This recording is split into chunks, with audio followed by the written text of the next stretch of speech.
বয়স 18 হয়ে গেছে, বিয়ে করে ফেলুন।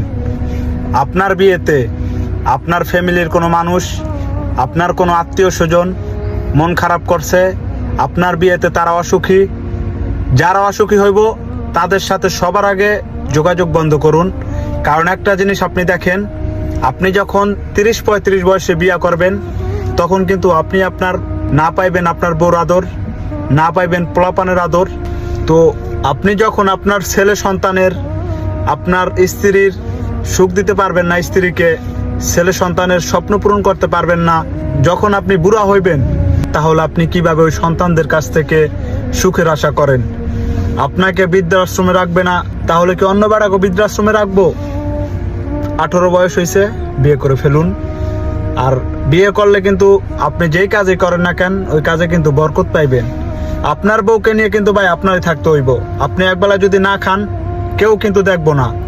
ওই 2-1 দিন সমাজ কি বললো ভাই, সমাজের কথা পরে। আপনি আজকে বিপদে পড়বেন, আপনার সমাজ আপনার কাজে আইব না, যত পারবো আরো আপনার বিপদের মুখে ঠেলা দিব। এটা হইলো বর্তমান সমাজ। তো আমার মতো যারা টাটকা যুবক আছেন তাদেরকে বলতেছি ভাই, তাড়াতাড়ি বিয়ে করুন। আজকাল কিন্তু মানুষ বেশি দিন বাঁচে না।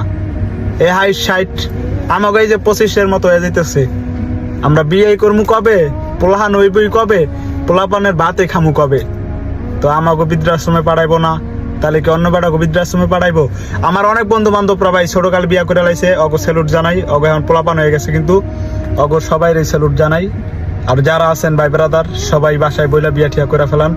কারণ সুখ যে জীবনে কি টাকা পয়সা কিন্তু সুখ না ভাই। আপনার বউ আপনারা যে সুখটা দিব, দুনিয়ার কোথাও এই সুখ খুঁজে পাইবেন না। তো লাস্ট একটা কথাই বলতে চাই, আপনারা যদি মানসিক শান্তি চান তাহলে বিয়া করুন। তো ভালো থাকবেন সবাই।